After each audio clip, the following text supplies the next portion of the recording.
Did you just fly? Oh, wow.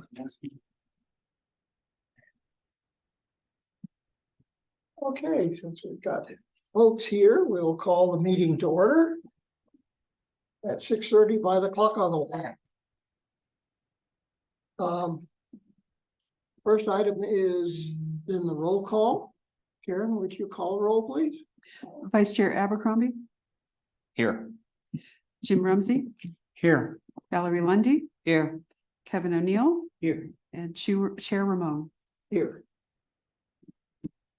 Okay, the next item on the agenda is the minutes. I had some comments after reviewing them. Some typos and stuff like that. They didn't get a chance to incorporate them, so we'll postpone approving the minutes, and we'll approve the minutes to this meeting and the previous meeting at our next session in January. Okay.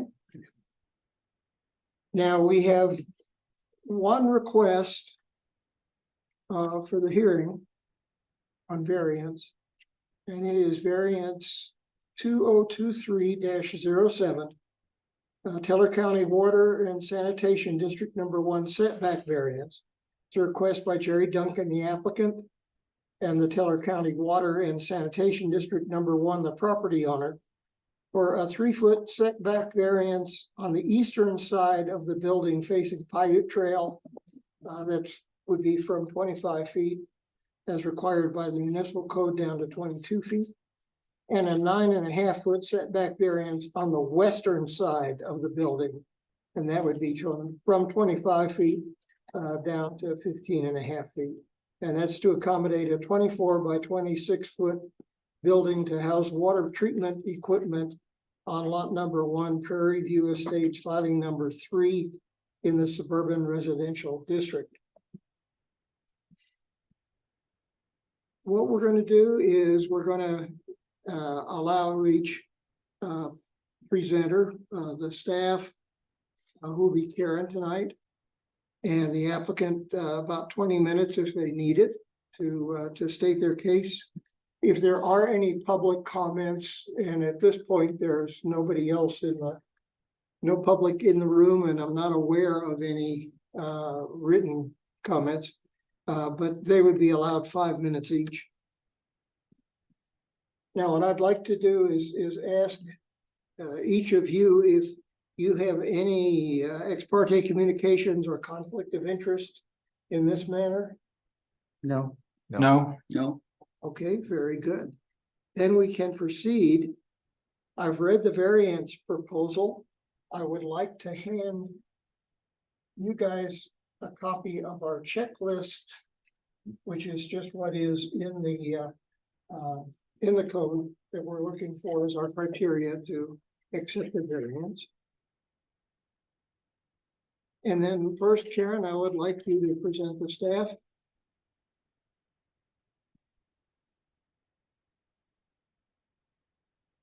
I'm getting there. I'm a little out of practice.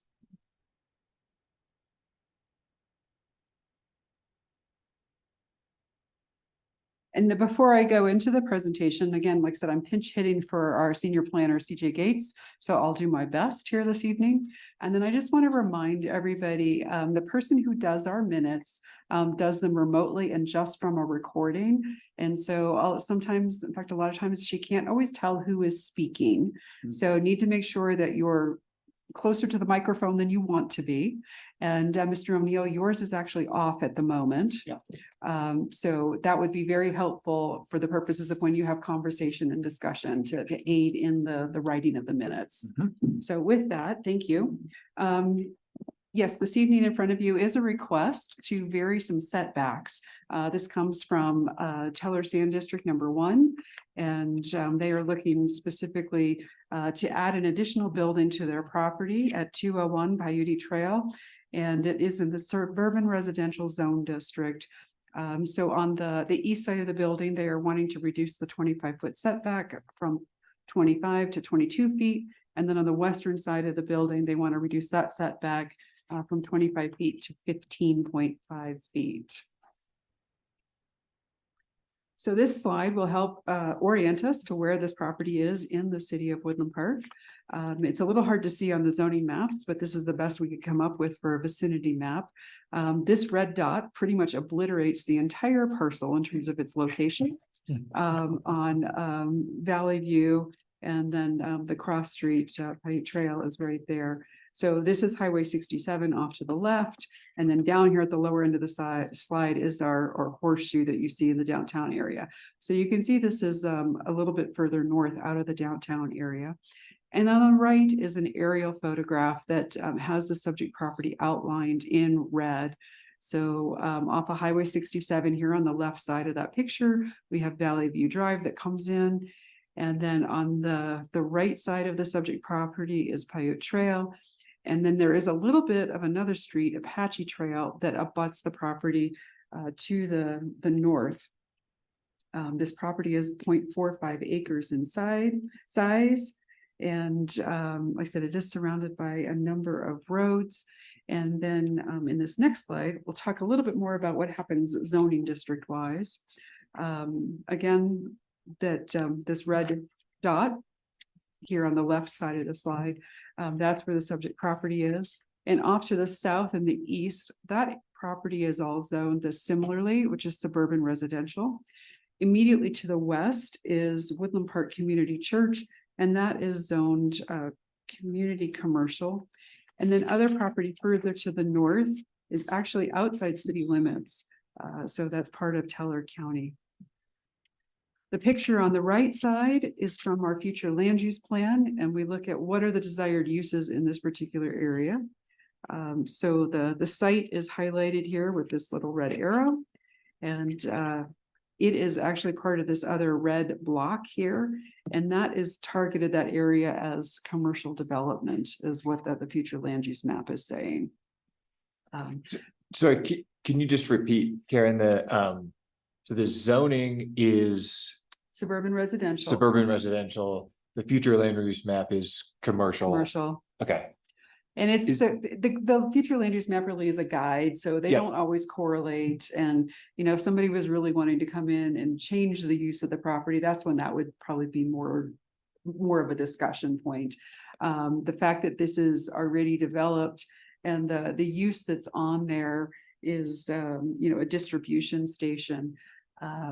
You know, that works within that zoning okay, district. and that's what I was gonna actually wait for you to tell me that, because you're doing a presentation, but I just, the fact that they're different is essentially, for lack of a better term, not strange. It's one is sort of aspirational, hey, we might go there, this is what it is on paper, and we're actually compliant with what it is on paper, and, you know, huzzah, go forward. Correct. Okay, Correct.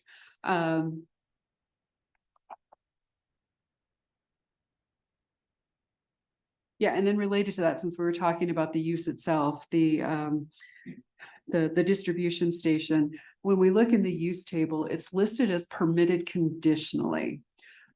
So it's kind of an interesting little thing, because most of the time you think about a use, can I do it there? So yes, it's permitted.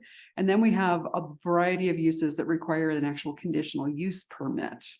So that's when it goes through a public hearing in front of planning commission and city council and gets potentially approved that way. When something's permitted conditionally, it means you can have that use at that location, provided you comply with any associated conditions for citing that use.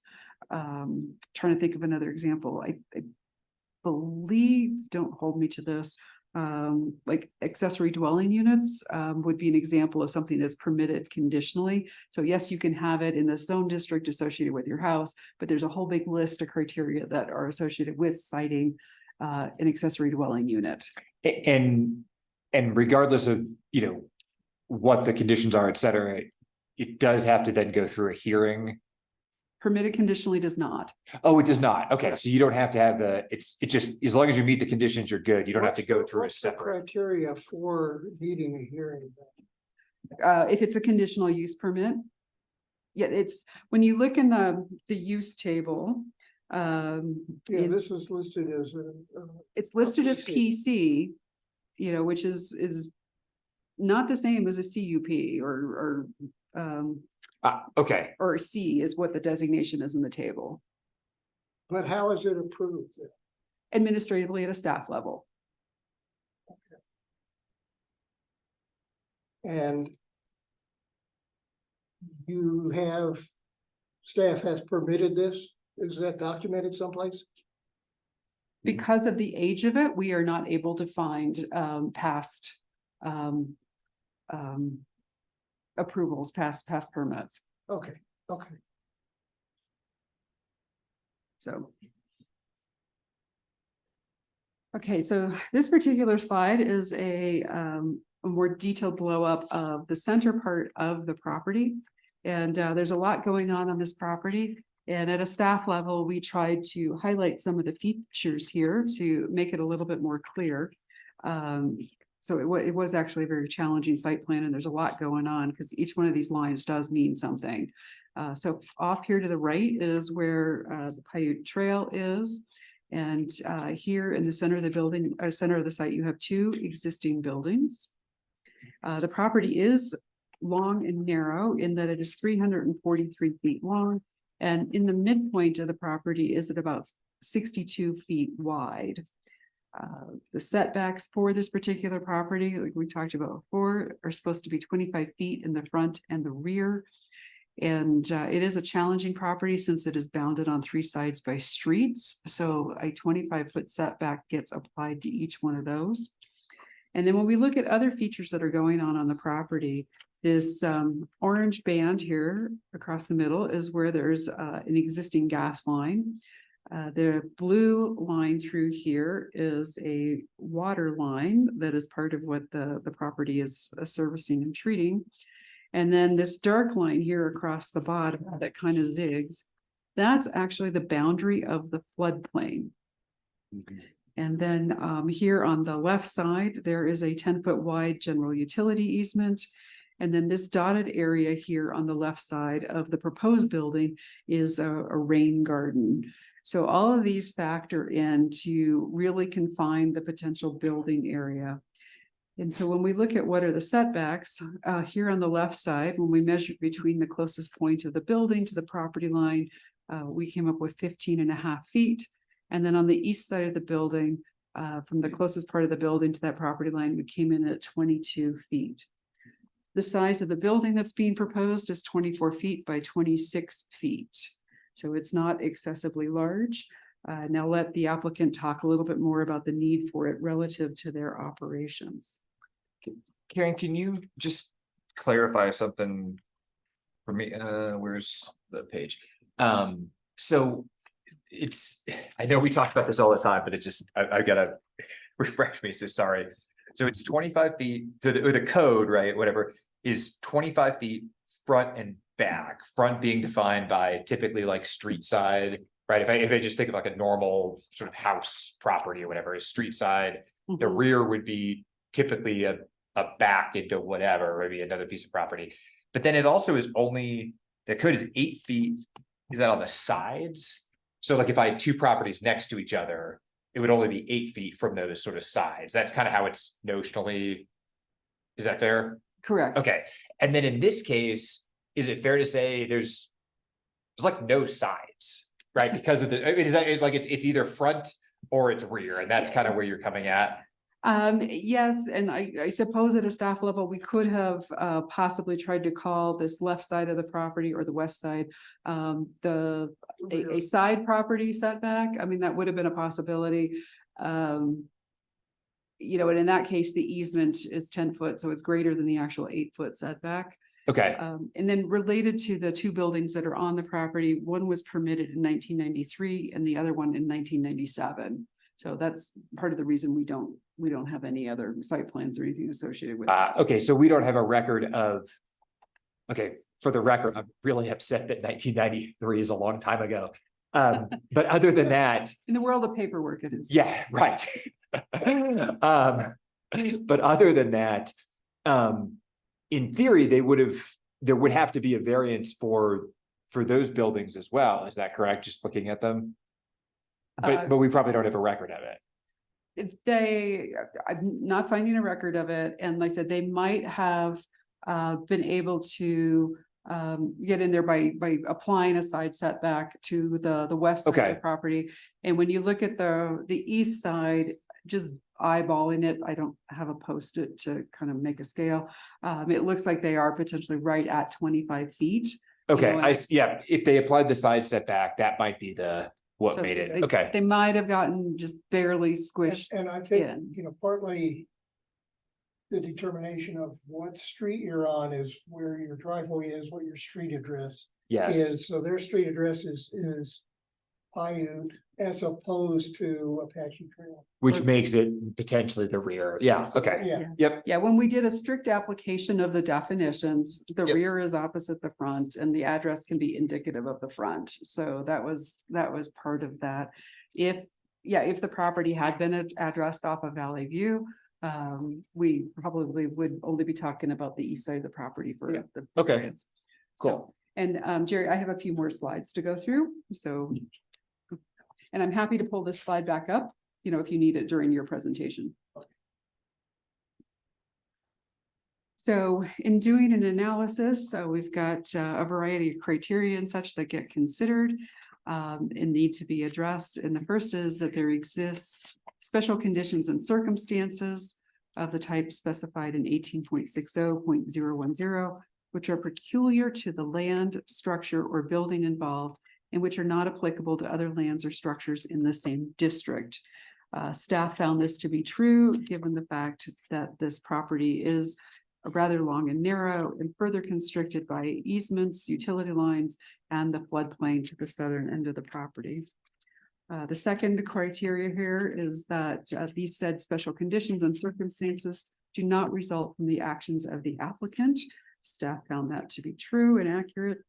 Number three, the literal interpretation of the provisions of this title would deprive the applicant of rights commonly enjoyed by other properties in the same district under the terms of these regulations. And as we were just talking, that yes, the strict applications of setbacks and the application of just front and rear yard are part of what are the controlling factor in creating the problem here. And then the fourth one here is that granting the variance requested will not confer on the applicant any special privilege that is denied by the board to other lands or structures in the same district. And staff found that to be in compliance. So other criteria that get analyzed is that no non-conforming structures in the same district and no permitted or non-conforming structures in other districts shall be considered grounds for issuance of a variance. And that under no circumstances shall the board grant a variance to allow a use not permitted under the terms of this title in the district involved, or any use expressly or by implication prohibited by the terms of this title in said district. Staff found those to both be to comply. And then finally here, that the board shall consider each application and grant or deny it according to the following: that one, the representations in the application are valid, that the reasons set forth in the application justifying the granting of the variance that will make possible the reasonable use of the land or structure, and three, that granting of the variance will be in harmony with the general purposes and intent of the comprehensive plan and Title 18 zoning, and will not be injurious to the neighborhood or otherwise detrimental to the public welfare. Staff found all of those to be true and accurate. So as part of this whole process, we did do public notices where the posting ran in the newspaper, a sign was put on the property, and referral comments were sent out. No problematic comments were received, and additionally, the property owners in the surrounding area were mailed notices of tonight's hearing. To date, we have not received any comments from any of the neighboring properties. So with that, staff's review and conclusion was to recommend granting the 3-foot setback variance on the eastern side of the property adjacent to Paiute Trail. This would reduce from 25 feet to 22 feet, that setback, and a 9.5-foot setback variance on the western side of the building. That would reduce the setback from 25 feet down to 15.5 feet to accommodate a 24-foot by 26-foot building to house water treatment equipment on Lot 1, Parkview Estates, filing number 3, with an address of 201 Paiute Trail in the suburban residential zone, subject to the condition that after the foundation is poured, the builder must provide a letter to the city inspector prepared and stamped by a Colorado licensed professional land surveyor, certifying that the foundation has been surveyed and the location of the foundation matches the location as shown on the site plan as submitted for this variance request. Any questions? Anybody, any further questions for Seth? I think I'll ask you, Karen, and then maybe you can answer based on the application, and I'll ask the applicant as well. I see the cutout and I'm looking at the picture. I'm trying to piece these two together. I see sort of this level gulch. I see kind of what I think is the floodplain. Why can't we build the building, say closer to Valley View where the property expands a little bit? I'm kind of assuming there's a good reason, but I just want to make sure we're explicit about that. It is the floodplain. So I pulled the site plan back up Yeah. here and it's this dark, heavy line there. And so, insurance companies really don't like buildings in the floodplain. Oh, okay, sorry, I was looking at the floodplain, yeah, and thanks, I think mine's in black and white. Blue. Yeah. So that all of that red is floodplain, is that? The yellow, the blue, the red, the whole kit and caboodle. Okay, so when you said floodplain and I saw the line, I was thinking like the line is the floodplain. No, No, everything south. of everything that south of the line is the is the floodplain. Okay, I am now tracking. Yeah, quite limiting. Yes. Yeah, 'cause it's, that amounts to what, like the southern half of the property, when you look at the property as a Pretty whole? that falls Probably, within the yeah. flood- Probably a little more than half. Yeah, Hey, Jerry, would you talk us through yours?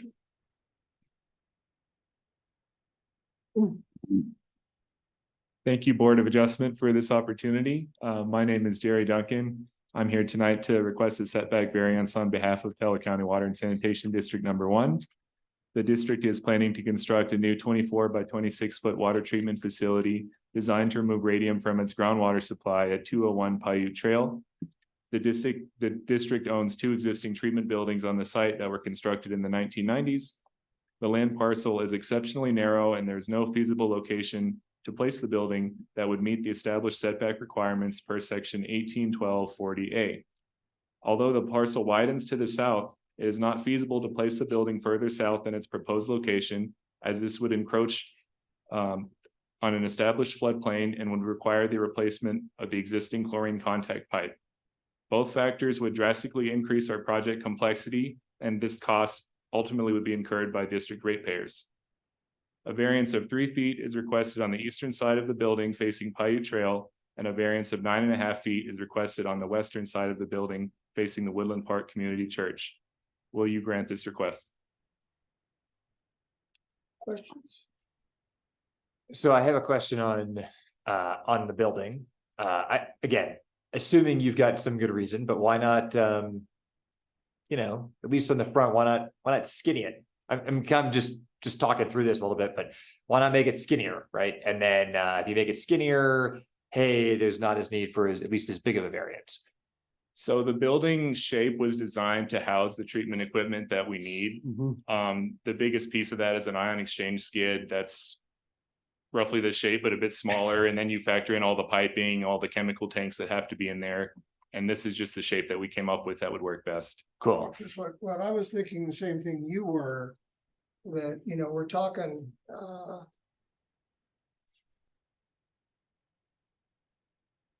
26 by 24 square foot building and I was gonna ask what drove that shape. Because if you could just either reduce the internal volume by 74 square feet. You wouldn't need the variance, the setback variance from Paiute Trail, or if you made it 3 foot smaller and a little bit longer. And that's why I was wondering, could you show us some of the layout that shows how that equipment goes in there? So we can get a better feel for that? I don't have it with me, but I could send it to you at another time. I don't have the drawings with me currently, unfortunately. did you look at that possibility? We did. It doesn't really work with the equipment we need in there. We're required to have a restroom in the building, so that takes up a good bit of space. Uh-huh. We're required to have secondary containment for the chemical storage tanks. So that takes up a certain footprint as well. And the ion exchange skid we're purchasing is kind of a package deal from the manufacturer. So it's not very customizable. It's just a set skid with its own footprint as well. So there's not a whole lot of flexibility, to be honest. Now, the city has no record of either variance or any record that they approved the conditions of having the plant, the facilities here for the other two buildings. Do you guys have any record? We don't have any No. record either. Okay. I'd like to add that back when these were permitted, I believe the city was using Teller County for building permits and inspections. So, just partly because of that change in jurisdiction, in terms of them, excuse me, providing that service for us, we don't have those records. Okay. So, Can I tack on to that question, Lou? So Sure. two things with that one. One is, I think you had mentioned, so there are, is it two other structures on the site? That's right. Okay. Uh-huh. Do they both do basically the same thing? Or is it a different function or what's? They're all to do with water treatment and distribution, but they don't have the same function per se. Okay, One is a building that has GAC filters in it. And it's designed to remove a certain pesticide from the water. The other one's more of a distribution type building where the chlorine is dosed as well. okay, so slightly different function, serving the same type of purpose. Yeah. Okay, and then remind me from a footprint and it's just overall sort of size, like they're, They're thanks. drawn on there. Thank you. You're welcome. So they're basically, is it fair to say they're about the same size, Mhm. is what we're talking about, right? Yeah, the two existing buildings are 22 by 16 feet. And this one's slightly larger at 24 by 26, but And then, Okay. like you say, what drives you to this is really the packaging of, is it a reverse osmosis system? it's ion exchange. Ion exchange system? Yeah. The size is driven by the equipment needed. That's fair to say. And then going back to, so kind of going back to what I just wanted to tack on is, given that and given that use, does, I'm gonna ask this, maybe if Karen, does the city still have to validate the conditional permitted with conditions for, because it's a new building? Or is that kind of like, Well, it depends. That's why I was asking if there was any records. A lot of times a conditional use permit is just like we do with a variance, it's for generally what was presented. And it would say if you were gonna do something different or something additional to that, you'd need another variance request. You probably would need another permit. What I was thinking here, just to clear this, is one of the things we might think of as we deliberate, is if we might ask the city to document their approval of this and state, like Karen did, that the other two buildings on the site were approved by under the county auspices, or something like that, so that if there's any future stuff that gets put in here, we don't have a thing like we don't have any records of it. I mean, Well- just to But- document that. But if you just say that, and there's no records that we have access to that says that, and we just say that, I think that's more trouble than you want. Well, let's talk about that when we deliberate. Okay. I think I got an idea that makes it not be trouble, but documents just what Karen. Part of what you're doing tonight is creating a record. And the fact that you've got this PowerPoint and the application that's already drawing this baseline around these buildings exist on this property and when No, they I were don't built. think It is. Yes, it is. No, it's part of the public hearing in the record tonight and it'll show up in the No, but- minutes. But it's not something that we've got. Wait till we get to deliberation. And We have authority to say. when it comes to actually potentially, should the board grant variance and they pursue building this structure, they still need to apply for that permit. Right. And that's partly done through RBD since they do the building side of things. And then it also happens through the planning office where we issue a zoning development permit, which looks at the site as a whole. And part of what they do on that is show existing structures and buildings, where the proposed building is going. They need to address stormwater issues. They're gonna need a flood hazard development permit for this. There's landscaping requirements, and all this is just part of the standard permitting process that they still are subject to. So I'll say, I think you answered my question. If I think you gave me more. Let me just, if I could summarize, the thing that, I'm gonna use the words incorrectly. It's not a conditional use permit. The thing that says permitted with conditions. Permitted conditionally. Right, permitted conditionally, thanks.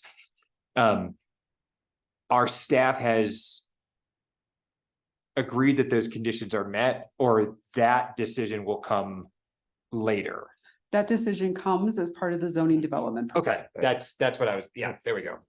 It'll Yeah. get blessed, I mean, before they can finish it.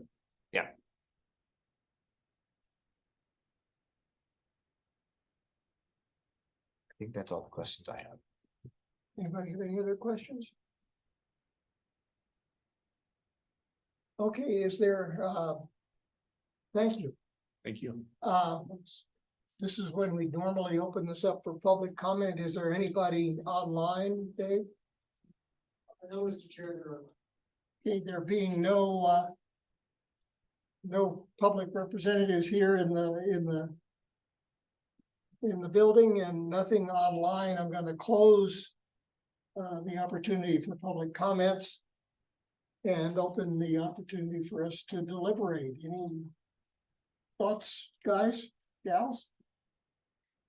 I personally don't have anything. There's already, other buildings there that have been there for a long time. You don't have any neighbors having a heart attack about, that what's happening.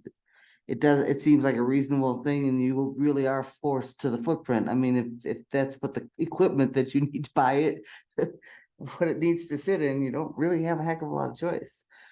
I think for the city in general, I think it's a positive thing for the city to have that extra. Yeah, I didn't even know you could get radiation out of groundwater. Granted, So Well, I'm also, impressed by the magic.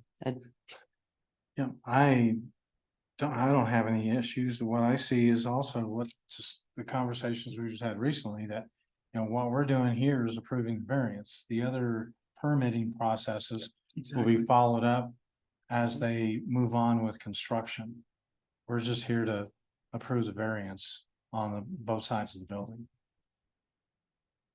Yeah, I'll just say, I think I agree. This is what the board was built for. This is pretty straightforward. I think there's ample reason to grant a variance, both in the narrowness and the floodplain. It seems like a reasonable ask given the conditions, and it seems like it's in, I'm not sure exactly what in harmony means, but if that's it sounds like it's in harmony. From my standpoint, I would have liked to have seen an internal layout. I am sure, Karen, your office has looked at that. And although you didn't comment in the staff report anything about it being an appropriate dimensions for the building for what they have to house, you've had a better chance than we have to look at what drove the sizing of the building. You agree that this is the right size and that it would be difficult for them to not have that? Okay, I'm pinch hitting for the senior planner. So I did not look at, a floor plan for the building. I don't know that there was one as part of the application. You would have gotten it in your packet if there had been. So this is where, right, wrong, or otherwise, staff is trusting of the applicant that they know their needs. And when you are talking about specialized equipment, whether it's water treatment or electric generation, there are minimum tolerances that need to be in place around whatever the equipment footprint takes Right. up, and then safe traversing in and around that. So I guess from that perspective, we didn't dive in any further. Like I said, we're trusting these Well, I think folks we can, who run the operation to anybody know have what they any needed. problem with Accepting what. No. No, I'm- I mean, yeah, If you guys have I was just gonna feedback or something else, we'd appreciate a layout. I was just gonna say, we did have, on the very last part of our packet, that we do have elevation views of the building itself in width and length and height. Yeah. Yeah. Yeah, but nothing about. the doesn't- interior that drives that. While there is a permitting process that this still has to go through, Mhm. I guess, I'm a little still concerned that we need to make sure that we capture for, again, future use. That this use of an SR zone property is acceptable to the planning commission. I would almost think what we might wanna do if we had a motion to approve this is make that approval. Normally it's understood, but actually say in there that is contingent on the successful completion of the planning process. See it, I think that's an overreach. You think it's an overreach? Yeah. For our group, I think that's an overreach. See, my concern is for us to approve it without any condition like that. I think that may be an overreach for future use. What do you guys think? So Lou, I think maybe if I kind of go back to the requirements, right, there's something in here, and I was, at some point I have these memorized. But they do basically talk about, hey, this is a permitted use of the property, right, in terms of our guidelines and what's going forward.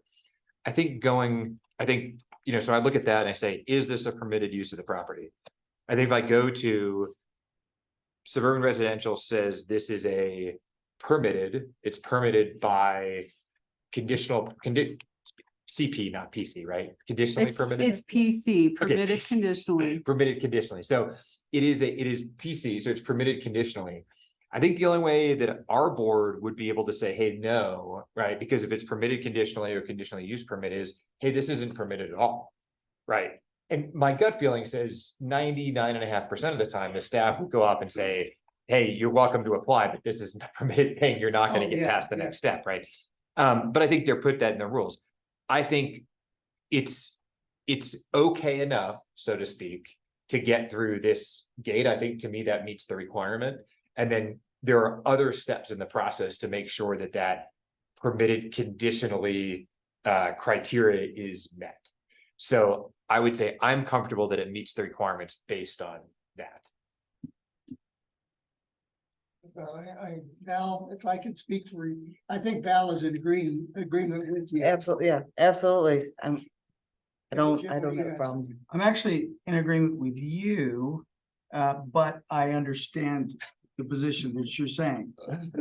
In other words, I have the same concern, but I'm okay with it because of the way you've explained it, and it makes a lot of sense. Sure. And I'm fine. Because of the PC, and that they're gonna have other steps they have to go through and permitting processes. And the fact that it's stated in the staff report that with the variance approved and the foundation is being laid out, cut, poured, etc., it has to meet the criteria of the variance plus what they're coming up against and the other permitting processes that they'll need to build this building. So I'm comfortable with this. It's been said before, but if there was the interior, it would have helped the thinking a Oh, lot yeah. faster, but you already know that. I mean, you get it. So But Well, it's he- not, he at does some, hear but something that he knows just what at he's some talking level, taking the other side of that, at some level, that's. I don't see, it's not our place to That's say true. whether or not that's that absolutely equipment, true. That's true. whether that equipment fits in that building. That's That's, true. that's, none of us You're are absolutely right. qualified to do that. You're absolutely right. So it's. It's very but- similar to some of the decisions we made last. Mhm. It's not, others have to make a decision. Decision. So Okay. Anybody want to make a motion? Sure, I'll do it. I'll move that we, you want more detail than I know to do, that we approve the request for the variance for the change in the setbacks and As presented with the condition. thank you. Presented by, yeah, That's- under the conditions. Under the outlined conditions in the presented, staff yeah, report. by the staff report. And we're doing that because we feel that the representations were valid. Mhm. Yeah. And the variance is justified, it will make reasonable use of the land. And it's in harmony with the general purpose and intent of the comp plan, not injurious to other, Property In owners. harmony with other buildings that are already on that, well, lot. that too. That's, Okay, we have a motion. Do we have a second? I second. you can turn that into English for me, Karen. We have a vote. Certainly. Jim Rumsey, Yes. sorry, I gotta get in the right column. Valerie Lundy, Yes, Kevin O'Neill, yes. Chair Ramon, Yes. and Vice Chair Abercrombie. Yes. Motion passes 5-0. Okay. Thank you for bringing this forward and thank you for working with the planning department to get the variance put together. Thank you guys for your oversight. Appreciate it. Do we have anything else that we need to discuss? We do not. I just am gonna note that in January, the third Monday actually falls on Martin Luther King holiday. So in the month of January, your meeting gets bumped out a week. So it would be Monday, January 22nd at 6:30 PM would be your next meeting. And at that time, we expect to have 2 sets of minutes and then election of chair and vice chair. you said 22nd. January 22nd at 6:30 PM. Okay, for everybody, before we adjourn, have a safe and happy holiday. And as someone who's recovering from some boo-boos, make sure it is safe, please. You really- We can get a white Christmas out of this. So thank you, everybody, and thank you for all the help you've been this year. Thank Appreciate you. it. Of course. Anything else, Karen? That would be it, sir. That's it. We have nothing. Okay, then we will adjourn the meeting at 7:14.